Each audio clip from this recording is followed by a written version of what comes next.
اسیر نکاح قسط 42 تحریر گل شاہنواز خانزادہ کا بے باک لمس کشمالہ اپنی گردن پر محسوس کرتی، کبھی اپنے گردن پر اس کے دانتوں کو، کبھی گیدے لمس کو محسوس کرتی، سسکتی۔ شاہنواز خانزادہ کے ہاتھ اس کے وجود پر بے باکی سے سرک رہے تھے۔ وہ جانتا تھا کہ یہ بیوقوف لڑکی ابھی ہی اسے خود سے دور کرنے کی کوشش کرنا شروع کر دے گی، اس لیے وہ اپنے ہاتھ اس کے فراق میں لے جاتے، اس کے پیٹ پر پھیرتے ہوئے اس کی گردن پر دانت گاڑ گیا۔ کشمالہ سسکی تھی اور سختی سے آنکھیں بند رکھی تھی۔ اب اس کا لمس پیٹ پر محسوس کر کے ہاتھ بری طرح کپکپا رہے تھے۔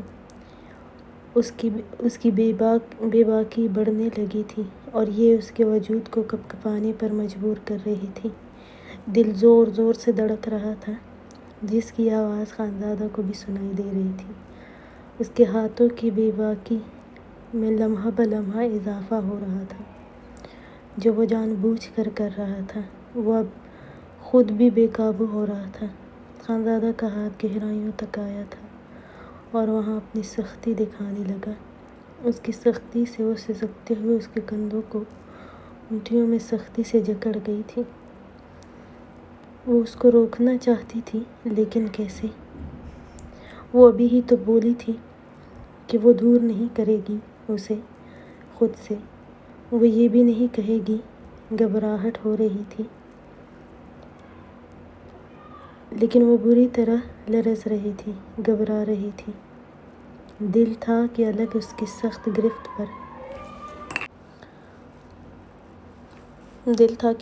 کی سخت گرفت پر دھڑک رہا تھا۔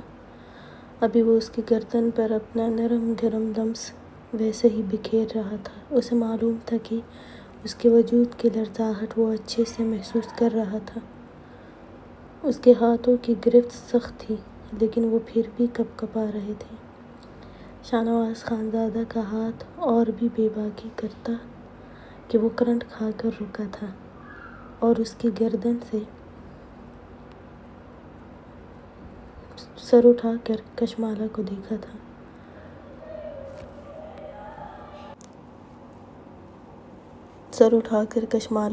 تھا۔ وہ زور سے آنکھیں بند کیے ہوئی تھی۔ آنکھیں کھولو، وہ بولا تھا۔ اس نے نفی میں سر ہلایا۔ خانزادہ نے اس کی گہرائیوں پر گرفت سخت کی تو کشمالہ نے آہستہ سے آنکھیں کھول کر دیکھا۔ وہ اسے ہی دیکھ رہا تھا۔ تم نے بتایا نہیں کہ وہ اتنا بول کر خاموش ہوا تھا۔ کشمالہ نے زور سے آنکھیں بند کرتے کہا، پلیز، تم اس حالت میں اتنی تیار ہوئی ہو؟ اس نے کشمالہ کے کان کے قریب جھک کر کہا، مجھے تڑپانے کی اچھی ٹریننگ لی ہے تم نے، ہاں؟ کشمالہ کا چہرہ سرخ ہوا تھا۔ پلیز ہٹ جائیں نا، وہ بمشکل بولی تھی۔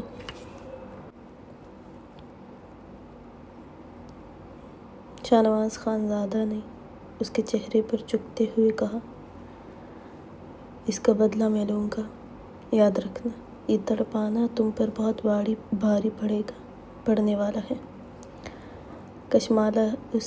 کشمالہ سے اوپر دیکھا نہیں جا رہا تھا۔ اس کی نظروں سے بچنے کے لیے اپنے چہرے پر دونوں ہاتھ رکھے تھے۔ خانزادہ اس کی اس طرح چہرہ چھپانے پر بے اختیار مسکرایا تھا۔ اس طرح کرنے سے تم چھپ نہیں جاؤ گی اور نہ ہی میں معاف کروں گا، اس لیے تو میں سوچ رہا تھا کہ آج دور ہونے کا نہیں کہا۔ پھر اس کے ہاتھ اس کے چہرے سے ہٹائے۔ کشمالہ نے اٹکتے ہوئے کہا، مجھے واش روم جانا ہے۔ وہ اس کے اوپر سے ہٹا تھا اور بیڈ پر گرنے کے انداز سے لیٹا تھا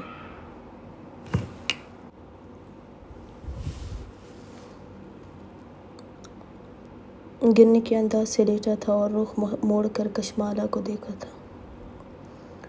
وہ اس کی نظروں سے بہت کنفیوز ہو رہی تھی۔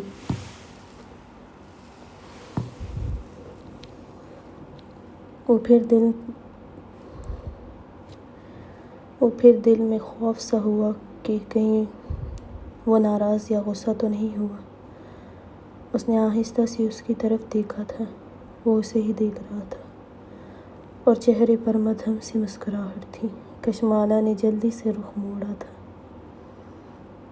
لیکن خانزادہ نے اسے بازو سے پکڑ کر اپنی طرف واپس کیا تھا۔ اس طرح رخ موڑنا تو بالکل نہیں آج۔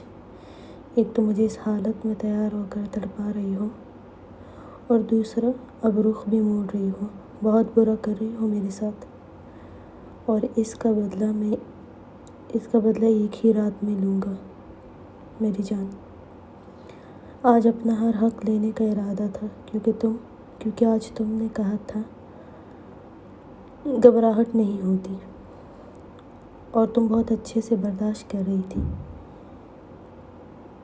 لیکن یہ سب میرے ساتھ اچھا نہیں ہے۔ کشمالہ کی آنکھیں نم ہوئی تھیں۔ اب ناراض ہے مجھ سے؟ شاہنواز خانزادہ نے کچھ دیر اسے دیکھا، ہنسا تھا اور نفی میں سر ہلایا۔ چلو اچھا ہوا بچ گئی آج بھی، ورنہ میرا ارادہ بالکل اچھا نہیں تھا۔ پھر اس کا سر اپنے کندھے پر رکھا اور اس کے ہاتھ میں اپنی انگلیاں پھنسائی۔ اس کے سر پر لب رکھے تھے۔ کشمالہ آہستہ سے کہا، یہ میں نے نہیں کیا۔ شاہنواز خانزادہ ہنسا تھا، پھر بولے، یہ تم کر بھی نہیں سکتی ہو۔ مجھے پتہ ہے، پریشان مت ہو کہ تم ابھی۔ وہ کچھ اور بولتا، کشمالہ نے جلدی سے اس کے منہ پر ہاتھ رکھا تھا۔ خانزادہ نے اس کے ہاتھ پر ہاتھ رکھتے ہوئے اس کو لبوں سے لگایا، لیکن چہرے پر مدھم مسکراہٹ ویسے ہی تھی۔ کشمالہ نے شرمندہ ہوتے چہرہ اس کی گردن میں چھپایا۔ صبح تمہیں تمہارے بھائی کے پاس لے کر جاؤں گا، لیکن اگر تم نے مجھے اگنور کیا تو پھر سمجھو آخری دن ہوگا تمہارا میرے بغیر کہیں بھی۔ کشمالہ نے کہا، اب مجھے کتنے دن وہاں چھوڑیں گے؟ خانزادہ نے آنکھیں بند کرتے ہوئے اس کا ہاتھ اپنی لبوں سے لگاتے ہوئے کہا، زیادہ خوش ہونے کی ضرورت نہیں ہے، بس تب تک جب تک ولیمہ نہیں ہو جاتا۔ کشمالہ نے سر اٹھا کر اسے دیکھا۔ میں دلہن بنوں گی؟ شاہنواز خانزادہ نے آنکھیں کھول کر اسے دیکھا۔ ہاں، کہا تھا نا تم ہی میری دلہن بنو گی۔ کشمالہ مسکرائی تھی، پھر بولی، مجھے آپ کی پسند کا ڈریس چاہیے، جیسے آپ نے نوشین کے لیے لیا تھا۔ شاہنواز نے اسے گھورا تھا۔ تمہیں کس نے کہا میں نے نوشین کے لیے لیا تھا؟ کشمالہ نے کہا، خانم نے سب کو دکھاتے ہوئے کہا تھا کہ یہ آپ کی پسند سے لیا گیا ہے۔ وہ میں صرف ڈیزائنر سے لے کر آیا تھا، میری پسند کا نہیں تھا۔ شاہنواز خانزادہ نے اس کے چہرے پر جھکتے ہوئے اس کے لبوں پر اپنا گیلا لمس بکھیرنے لگا۔ کشمالہ اس کی گرفت سے خود کو آزاد کرنے کی ناکام کوشش کر رہی تھی۔ شاہنواز خانزادہ نے اس کے سر کے پیچھے ہاتھ رکھا اور اسے دور ہونے سے روکا تھا۔ کشمالہ نے اس کے سینے پر ہاتھ رکھا۔ خانزادہ نے اسی ہاتھ پر اپنا ہاتھ رکھا، اس کی نچلی لب کو کھینچتے ہوئے آزاد کیا۔ کشمالہ اسے ہی دیکھ رہی تھی، وہ مسکرایا تھا۔ کشمالہ نے نظریں جھکائی تھیں۔ میری پسند چھوڑ دو، وہ تمہیں پسند نہیں آئے گا۔ میں وہ نہیں پسند کرتا جو تم سب کے سامنے پہنو گی، میں وہ پسند کرتا ہوں جو تم صرف میرے سامنے پہنو گی۔ کشمالہ نے اپنا ہاتھ اس کے ہاتھ سے چھڑواتے ہوئے کہا، نہیں، مجھے کوئی دلہن نہیں بننا۔ آپ نوشین کے لیے لا سکتے ہیں، لیکن میرے لیے نہیں۔ آپ کو لگتا ہے مجھے پسند نہیں آئے گا، آپ لانا ہی نہیں چاہتے ہیں۔ شاہنواز خانزادہ نے کہا، ٹھیک ہے، اب تم اتنا کہہ رہی ہو تو لے آؤں گا، لیکن دلہن کا نہیں۔ پتہ ہے تم نائٹ گاؤنز میں زیادہ خوبصورت لگتی ہو، اس لیے میں تمہارے لیے وہی لاؤں گا جس میں تم صرف میرے سامنے تیار ہوگی۔ اس لیے مجھے وہی پسند ہے اور میں تو وہی لاؤں گا اور پہنوں گی نا۔ کشمالہ نے مسکراتے ہوئے اس بات میں سر ہلایا۔ اور اگر نہیں پہنے تو پھر میں خود پہناؤں گا اور پھر ریموو بھی کروں گا۔ کشمالہ نے چہرہ اس کی گردن میں چھپاتے ہوئے کہا، میں خود پہن لوں گی۔ شاہنواز خانزادہ نے اس کی کمر پر ہاتھ پھیرتے ہوئے کہا، یہ تو اور بھی اچھی بات ہے، میرا وقت بچ جائے گا رومانس کے لیے، اور ویسے بھی مجھے ریموو کرنا زیادہ اچھا لگے گا۔ کشمالہ نے اس کے سینے پر مکہ مارا تھا۔ خانزادہ نے ہنستے ہوئے اس کا ہاتھ اپنے لبوں سے لگایا تھا۔ اوپر سکون تھا کشمالہ کو ٹھیک حالت میں دیکھ کر، اس لیے وہ آج کچھ زیادہ ہی بے باک ہو رہا تھا۔ نوشین نے ٹی وی آن کیا، وہیں پھر نیوز چینل دیکھ کر کوفت سے گہری سانس لی۔ اس جلاد کو خالہ گھر میں ہر صبح دیکھ دیکھ کر نہیں تنگ ہوتی جو ٹی وی میں بھی اسے ہی دیکھتی رہتی ہے۔ وہ ریموٹ اٹھا کر چینل چینج کیا اور صوفے کی پشت سے ٹیک لگاتے ہوئے بیٹھ گئی۔ گھر میں ویسے ہی ہلچل مچی تھی، جس کو دیکھ کر نوشین کو بے اختیار آسیہ کی وہ باتیں یاد آئیں جو وہ کشمالہ کو سناتی تھی، اور یہاں وہ کل آنے والی تھی اور آج دوپہر سے شام ہو گئی، لیکن ابھی بھی اس کے آنے کی خوشی تھی سب کو۔ خالہ بھی کچن سے نکل کر آئی اور وہی نوشین کے سامنے ہی بیٹھ گئی تھی۔ وہ فون پر کسی سے بات کر رہی تھی۔ کافی دیر بعد فون بند کرنے کے بعد نوشین کو دیکھ کر بولی، کشمالہ کی آنٹی بھی آئے گی کل، بس ان سے ہی بات کر رہی تھی میں، بہت اچھی ہے کشمالہ اور خلیفہ جو کو بہت پیار کرتی ہے۔ پھر نوشین کو دیکھ کر کہا، چلو میرے ساتھ، اپنے لیے اگر کچھ چاہیے۔ نوشین نے نفی میں سر ہلایا، ابھی کسی چیز کی ضرورت نہیں ہے۔ خالہ نے پھر اٹھتے ہوئے کہا، خلیفہ خان کے کمرے میں چلے جانا، کیونکہ اب تو اس کی آنٹی بھی آنے والی ہے، تو اچھا ہے کہ تم اپنے شوہر کے کمرے میں ہی رہو۔ نوشین نے اس بات میں سر ہلایا۔ رات کو کافی انتظار کرنے کے بعد وہ خلیفہ خان کے کمرے میں خود گئی تھی۔ وہ چاہتی تھی وہ آ جائے پھر جائے، لیکن ہمیشہ کی طرح وہ گھر جلدی نہیں آیا تھا۔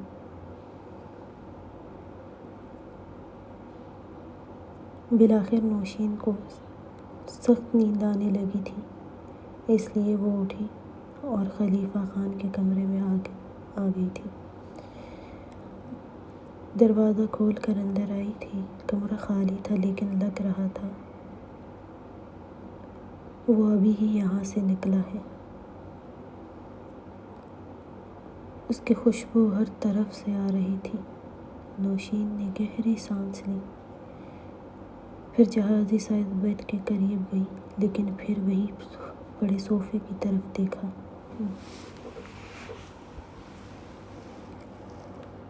بیڈ پر مجھے دیکھ کر پتہ نہیں غصے کا گراف کہاں تک جائے گا۔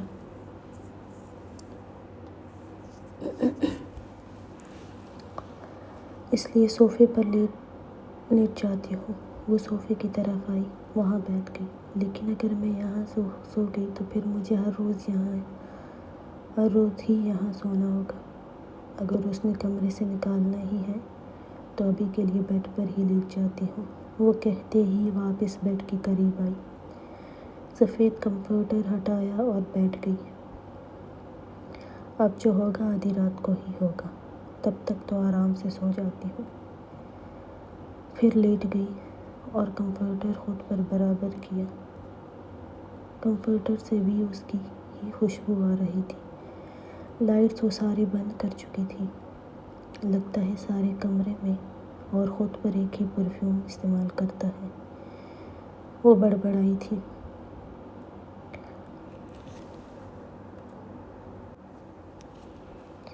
خلیفہ خان رات 2 کے قریب گھر آیا تھا۔ ایک ہاتھ میں کوٹ تھا، دوسرے میں فون پکڑا۔ وہ کافی تھک گیا تھا آج، اور کل کشمالہ نے آنا تھا، اس لیے کل کا بھی کچھ کام آج ہی کرنے کے بعد وہ اپنے آفس سے نکلا تھا۔ ویسے تو وہ سرجن تھا، لیکن اب وہ اپنے باپ کا بزنس اور ان کی پوزیشن بھی سنبھال رہا تھا، اس لیے بہت بزی رہنے لگا تھا۔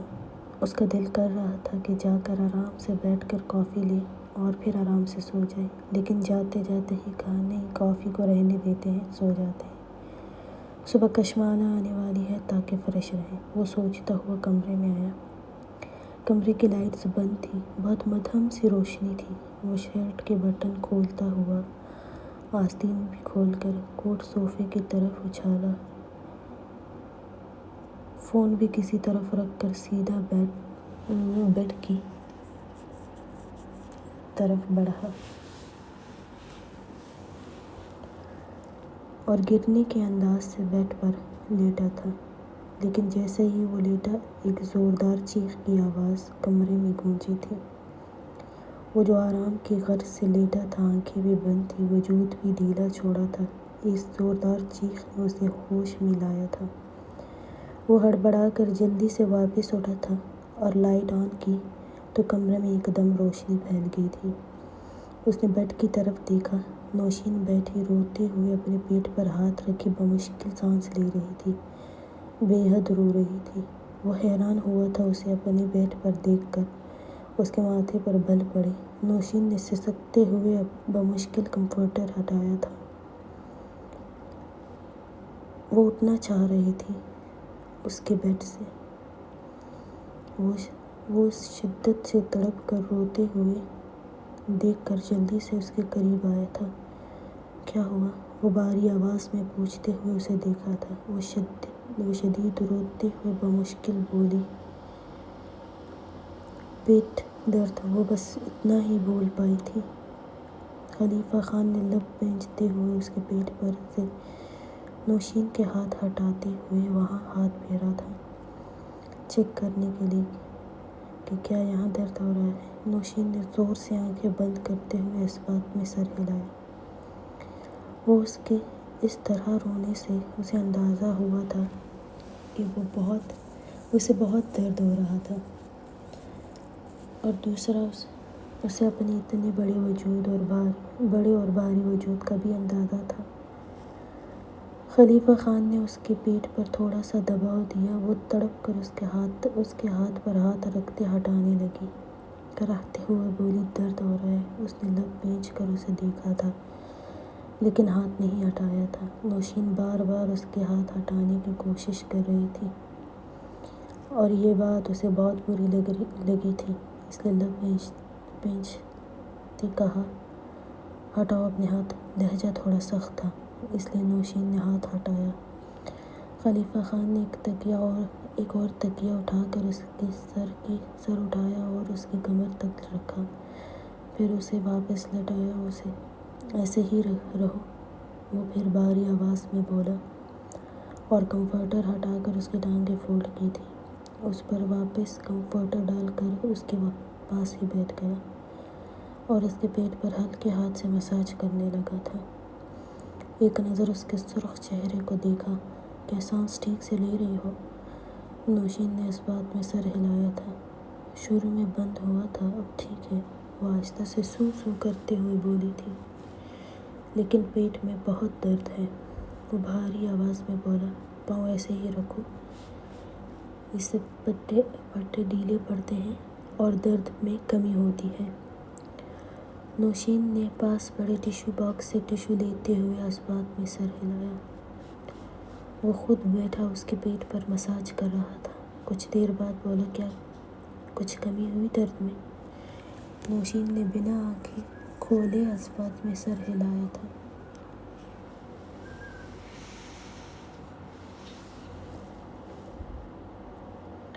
وہ پھر سے ویسے ہی مساج کرتے ہوئے بولا، یہاں کیا کر رہی تھی تم؟ اس دفعہ آواز سخت تھی۔ نوشین نے آنکھیں کھول کر اس کے سخت چہرے کو دیکھ کر کہا، مجھے خالہ نے کہا تھا کہ میں آپ کے کمرے میں رہوں۔ خلیفہ خان نے اسے گھورتے ہوئے کہا، کیا یہ بھی کہا تھا خالہ نے کہ کمرے میں قبر جیسا اندھیرا کر کے ہی سونا ہے؟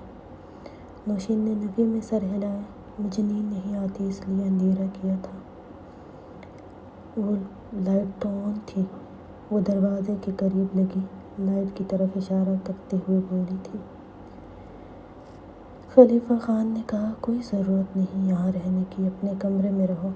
نوشین نے کہا، کل آپ کی آنٹی آ رہی ہے، اس لیے خالہ نے کہا ہے ان کے سامنے مجھے آپ کے کمرے میں رہنا ہے، تو جب وہ چلی جائیں تو میں بھی یہاں سے اسی کمرے میں چلی جاؤں گی جہاں ابھی تک تھی۔ اس کی بات پر خلیفہ خان خاموش رہا تھا۔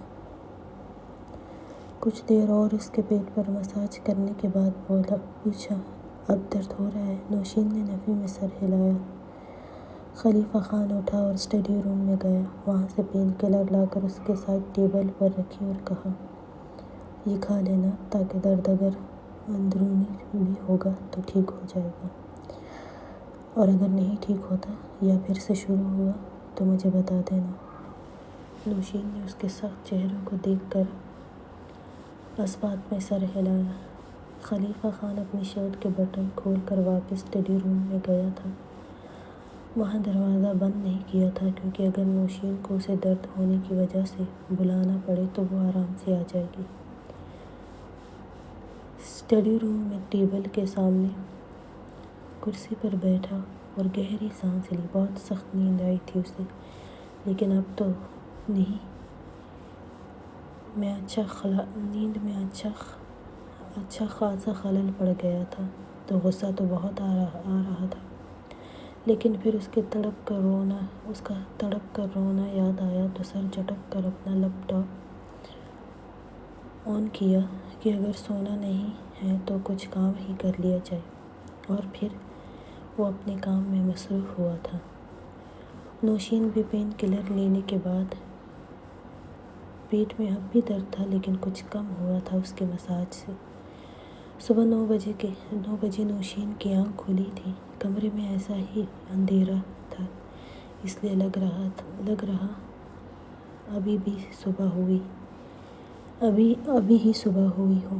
نوشین نے اپنی دوسری جانب دیکھا تو وہ خالی تھا۔ نوشین کو لگا وہ آفس جا چکا ہے کیونکہ وہ 9 بجے تک جا چکا تھا۔ پھر وہ کمفرٹر ہٹا کر دوپٹہ ٹھیک کرتے ہوئے اٹھی تھی، لیکن نظر سامنے ہی گئی تھی جہاں وہ کرسی کی پشت سے سر ٹکائے بے خبر سو رہا تھا۔ وہ دیکھنے میں کشمالہ سے کافی مشابہت رکھتا تھا، آنکھیں بھی کشمالہ کی طرح تھیں، بال ماتھے پر بکھرے تھے جو ہمیشہ اچھے سے سیٹ ہی ملتے ہیں۔ ابھی نوشین آگے جاتے کہ دروازے پر دستک ہوئی۔ نوشین نے چونک کر دروازے کی طرف دیکھا، پھر جا کر کھولا تو سامنے ہی ملازمہ کھڑی تھی۔ نوشین کو دیکھ کر جلدی سے بولی، خالہ نے کیا ہے سر کو جگا دیں، ان کو آفس کے لیے دیر ہو رہی ہے۔ نوشین نے اثبات میں سر ہلایا، دروازہ بند کیا، اس کو دیکھا تھا وہ بھی دروازے کی آواز سے جاگ گیا تھا۔ نیلی سرخ آنکھوں سے وہ نوشین کو ہی دیکھ رہا تھا۔ پھر اٹھا اور ڈریسنگ روم کی طرف گیا تو نوشین کو لگا وہ اٹھ چکا ہے، اس لیے وہ واش روم گئی تھی۔ فریش ہو کر نکلی تو وہ بھی واپس آیا تھا اور ویسے ہی بیڈ پر آڑا ترچھا لیٹ گیا تھا، لیکن اب صرف کپڑے چینج تھے، آرام دہ شرٹ اور ٹراؤزر پہنا ہوا تھا۔ نوشین کچھ حیران بھی ہوئی تھی، پھر تذبذب کا شکار کہ کیسے اٹھائے اسے، اور اٹھ گیا تھا تو واپس کیوں سویا تھا۔ اس کا فون بھی بار بار وائبریٹ ہو رہا تھا، لیکن وہ لاپرواہی سے بند کرتا ہوا دور پھینکتا ہوا بھاری آواز میں بولا، خالہ سے کہہ دینا میں آج کہیں نہیں جا رہا ہوں، اس لیے اب مجھے بالکل ڈسٹرب نہ کرے کوئی، مجھے سونا ہے۔ جی اچھا، نوشین نے آہستہ سے کہا اور باہر کی طرف گئی تھی۔ وہ جس انداز میں بولا تھا نوشین کو لگا وہ اسے بھی کہہ رہا ہے تم بھی نکلو اور واپس مت آنا۔ نوشین باہر آئی، پھر کچن کی طرف آئی تھی۔ خالہ ناشتہ تیار کر رہی تھی، بلکہ لگا چکی تھی۔ اب تو شاید خلیفہ خان کا انتظار کر رہی تھی۔ نوشین کو دیکھا، وہ خلیفہ خان کہاں ہے؟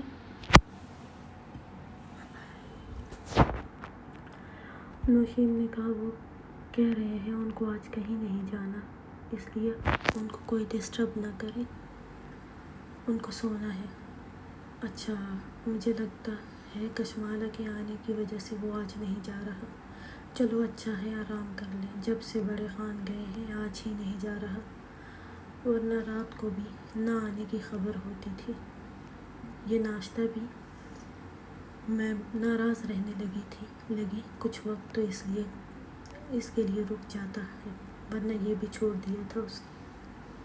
میں نے رات کے لیے بھی بہت کہا، لیکن وہ ایک ہی بات کہتا ہے کہ جلدی آ کر کیا کروں گا، اس سے اچھا ہے اپنا کچھ کام نپٹا لوں گا۔ وہ باتیں کرتے ہوئے نوشین کو بیٹھنے کا اشارہ کرتی خود بھی بیٹھی اور نوشین کو چائے ڈالنے کا کہتی پھر بولی، اس نے تمہیں کچھ کہا تو نہیں؟ نوشین نے چائے ڈالتے ہوئے کہا، انہوں نے کہا تھا کہ میں اسی کمرے میں رہوں جہاں پہلے سے رہتی ہوں، تو میں نے کہا کہ آپ کی آنٹی واپس چلی جائے تو میں واپس اپنے مقام پر چلی جاؤں گی۔ نوشین بات ختم کرنے کے بعد چائے کا کپ منہ سے لگاتے ہوئے کہا۔ خالہ نے اسے دیکھا، ایک پل کے لیے خاموش ہوئی تھی، پھر بولی، چلو تب تک اللہ بہتر کرے گا۔ نوشین نے کہا۔ کشمالہ اٹھی تو شاہنواز خانزادہ اسے اپنے سینے سے لگائے بے خبر سو رہا تھا۔ کشمالہ اس کے چہرے کو دیکھ رہی تھی، ویسے تو وہ جلدی ہی اٹھ جاتا تھا، لیکن آج وہ بھی سو رہا تھا۔ کشمالہ اس کے چہرے کو دیکھتی رہی، پھر ہاتھ بڑھا کر اس کے ماتھے پر بکھرے بال ہٹانے لگی۔ شاہنواز خانزادہ نے بند آنکھوں سے ہی اس کا وہ نازک ہاتھ پکڑ کر وہاں دانت گاڑے تھے۔ وہ اچھل پڑی، اس نے آنکھیں کھول کر اسے گھورا تھا، ایک تو میری رات خراب کی اور پھر سونے بھی نہیں دیتی ہو، یہ تو اچھا نہیں ہے نا؟ پھر وہ بھاری آواز میں بولا۔ اس کی بات سمجھتے ہوئے کشمالہ سرخ چہرے سے نظر جھکا گئی تھی اور اپنا ہاتھ اس کی گرفت سے آزاد کرنے کی کوشش کرنے لگی۔ مت کرو کشمالہ، ہاتھ مت چھوڑو ورنہ چھوڑوں گا نہیں۔ کشمالہ نے ناراضگی سے اس کی طرف دیکھا تھا۔ کیوں صبح غصہ کر رہے ہیں؟ میں نے کچھ نہیں کیا۔ اس کا اتنی معصومیت سے بولنے پر وہ ہنس کر آیا۔ میں نے کب غصہ کیا ہے؟ تمہارا ہاتھ چھڑوانا مجھے اچھا نہیں لگتا، بلکہ تمہاری کوئی بھی مزاحمت میرے ساتھ مجھے اچھی نہیں لگتی۔ کشمالہ اس کی بات پر خاموش رہی تھی، نظریں جھکائے ہوئی تھی، پھر اس کے اسی ہاتھ پر لب رکھتا ہوا بولا، میں جا رہا ہوں آغا جان سے ملنے اور تیار ہونے، تم بھی تیار ہو جاؤ تو ہم پھر اسلام آباد کے لیے نکلیں گے۔ کشمالہ نے اس بات میں سر ہلایا۔ وہ اٹھا، واش روم گیا، فریش ہونے کے بعد نکلا تو کشمالہ ویسے ہی بیڈ پر پڑی تھی۔ شاہنواز خانزادہ نے اس کے قریب آیا۔ میں جا رہا ہوں، گھنٹہ ہے تمہارے پاس تیار ہونے کے لیے، ابھی 9 کا وقت ہونے والا تھا۔ کشمالہ نے اس بات میں سر ہلایا۔ خانزادہ چلا گیا اور وہ خوشی سے تیار ہونے لگی تھی۔ شاہنواز خانزادہ حویلی آیا اور تیار ہو کر آغا جان سے ملنے ان کے کمرے میں آیا۔ وہ دروازے پر دستک دیا، اندر سے آغا جان کی آواز سن کر وہ اندر آیا، سلام کیا اور آغا جان کے بالکل سامنے جا کر بیٹھ گیا تھا۔ خالہ جان کہاں ہیں؟ وہ ان کو کمرے میں نہ دیکھ کر بولا۔ آغا جان نے کہا وہ حیا کے ساتھ ہوگی، تم ولیمے کی تیاری شروع کر دو۔ ولیمہ میں اگلے ہفتے تک رکھنے والا ہوں، اس لیے میں چاہتا ہوں تم ازمیر علی کو بھی ساتھ لے جاؤ تاکہ وہ تمہاری مدد کر سکے۔ میں شاہدین سے بھی بات کرنا چاہتا ہوں کہ وہ حیا کی تیاری بھی کرائے۔ شاہ نواز خانزادہ نے اس بات میں سر ہلایا اور آغا جان، چچی وہ تو بہت شور کرے گی۔ آغا جان نے لاپرواہی سے کہا، میں نے بہت سن لیا اس کو، لیکن اب نہیں سن سکتا ہوں۔ میرے پوتوں کی زندگی اب میں چاہتا ہوں کہ پرسکون ہو جائے اور وہ ایک پرسکون ماحول میں اپنے وارث پیدا کرے۔ اتنے مسئلے ہو رہے ہیں کہ ذہنی سکون نہیں ہے۔ آغا جان نے گہری سانس لی۔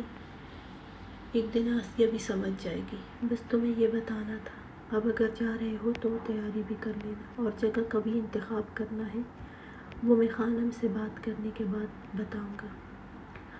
شاہ نواز خانزادہ نے گھڑی میں وقت دیکھا اور کہا، چلے ٹھیک ہے، جیسے آپ کی مرضی، میں نکلتا ہوں۔ پھر آغا جان نے اس بات میں سر ہلایا۔ حیا اور انا جان ہاسپٹل گئی تھی۔ انا جان سب سے ملنا چاہتی تھی، اس لیے ان کے ساتھ حیا بھی گئی تھی۔ کچھ دیر وہاں رہنے کے بعد وہ لوگ واپسی کے لیے نکلے تھے۔ اس وقت شام ہونے کو تھی۔ شاہدین خانزادہ نے ہی ان کو حویلی تک واپس چھوڑا تھا۔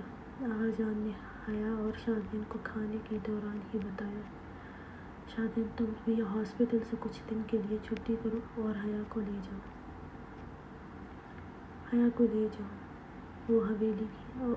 وہ ولیمے کی تیاری بچے اپنی اور تمہاری مرضی سے کر لے گے۔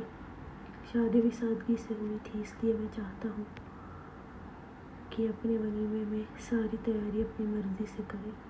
شاہدین خانزادہ نے مسکراتے ہوئے حیا کو دیکھا۔ ٹھیک ہے، میں لے چلوں گا، لیکن مجھے لگتا ہے انا جان کو بھی آنا چاہیے ہمارے ساتھ، کیونکہ وہ بھی دیکھ لے گی۔ آغا جان نے ایک نظر آسیہ کے سخت چہرے کو دیکھا، پھر کہا، نہیں، میری طبیعت ٹھیک نہیں ہے، اس لیے میں نہیں چاہتا کہ خانم جائے، تم لوگ جاؤ۔ انا جان نے بھی حیا کو مسکراتے ہوئے دیکھا۔ ہاں حیا بچے، شاہدین اور تم اچھے سے اپنی تیاری کرنا، کیونکہ ولیمہ میں اس لیے بھی چاہتی ہوں کہ تمہاری شادی کو بھی بتایا جائے۔ حیا نے اس بات میں سر ہلایا تھا۔ اس کا اپنا دل بھی بہت بے چین سا رہتا تھا، اس لیے بھی وہ یہاں سے جانے کے لیے خوش بھی تھی کہ شاید تھوڑا موڈ چینج ہوگا۔ انم نے کشمالہ کو دیکھ کر کہا، کیا بات ہے، وہ خوش ہوئے؟ کشمالہ نے اس بات میں سر ہلایا، پھر کہا، وہ پھر ناراض بھی ہوئے تھے۔ اچھا، کیوں؟ انم نے اس کے بال بناتے ہوئے کہا۔ کشمالہ نے معصومیت سے وجہ بتائی تو انم ہنسی، لیکن پھر وہ ہنستی ہی چلی گئی تھی۔ کیا ہوا، آپ ہنس کیوں رہی ہیں؟ انم نے نفی میں سر ہلاتے بمشکل اپنی ہنسی روکی تھی، پھر بولی، کوئی بات نہیں، یہ تو ہوتا رہتا ہے۔ کشمالہ نے بھی اس بات میں سر ہلایا۔ اچھا، آپ کو پتہ ہے ہمارا ولیمہ ہونے والا ہے؟ انم نے کہا، اچھا، کب ہے؟ کشمالہ نے مسکراتے ہوئے کہا، اگلے ہفتے، آپ بھی آئیں گی نا؟ انم نے کہا، ہاں، لیکن اگر سر نے میری ڈیوٹی نہ لگائی تو تب ہی آؤں گا، ورنہ پھر کیا کر سکتے ہیں، جاب بھی بہت ضروری ہے نا۔ کشمالہ نے کہا، میں ان سے کہہ دوں گی کہ شاہدین آزا کو بول دے کہ آپ کی ڈیوٹی نہ لگائے اس دن۔ انم نے مسکراتے ہوئے اس بات میں سر ہلایا۔ دیکھو، ولیمہ تمہاری منتھلی بیماری کو دیکھ کر کرنا چاہیے، ورنہ پھر اس دن بھی ناراض ہی ہوں گے۔ کشمالہ انم کی بات پر شرمندہ ہوئی تھی۔ اچھا چلو، ناشتہ تیار ہے، بس تم اچھے سے تیار ہو جاؤ، اپنے گھر جا رہی ہو نا، ابھی سر نے آ جانا ہے، چلو۔ کشمالہ نے بھی جلدی آنکھوں میں کاجل کی تہ لگائی، کپڑے وہ سیاہ شلوار قمیض پہنے تھی، ساتھ ہی سیاہ شال جس پر مرر ورک تھا۔ وہ لبوں پر خوبصورت گلابی گلوس لگاتی ایک نظر خود کو دیکھا اور پھر باہر آئی تھی۔ انم ناشتہ لگا رہی تھی، کشمالہ کو دیکھ کر بیٹھنے کا اشارہ کرتی ہوئی پھر سے کچن کی طرف گئی تھی۔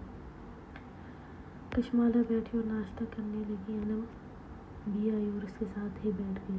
حیا باجی نے کہا تھا وہ آئے گی، لیکن وہ ابھی تک نہیں آئی۔ انم نے کہا وہ ہاسپٹل گئی ہے، ان کو شاید واپس جانے میں دیر ہو جائے۔ کشمالہ نے گہری سانس لی۔ وہ بھی جانتی تھی کہ جب انا جان ہاسپٹل ملنے جاتی تھی تو بہت دیر سے واپس آتے تھے۔ السلام علیکم، کیسے ہیں سب ریڈرز؟ آج کی ایپیسوڈ کیسی لگی ضرور بتائیں، لائک کریں، کامنٹ کریں، سبسکرائب تو ویسے بھی نہیں کرتے ہیں۔ خیر، کل کی ایپیسوڈ بہت اچھی ہونے والی ہے، آپ کی پسند کی ہوگی۔ اور کیا یہ ناول میں لمبا کروں یا میں جلدی ختم کروں، یہ بھی ضرور بتائیں۔ اپنا خیال رکھیں، اللہ حافظ۔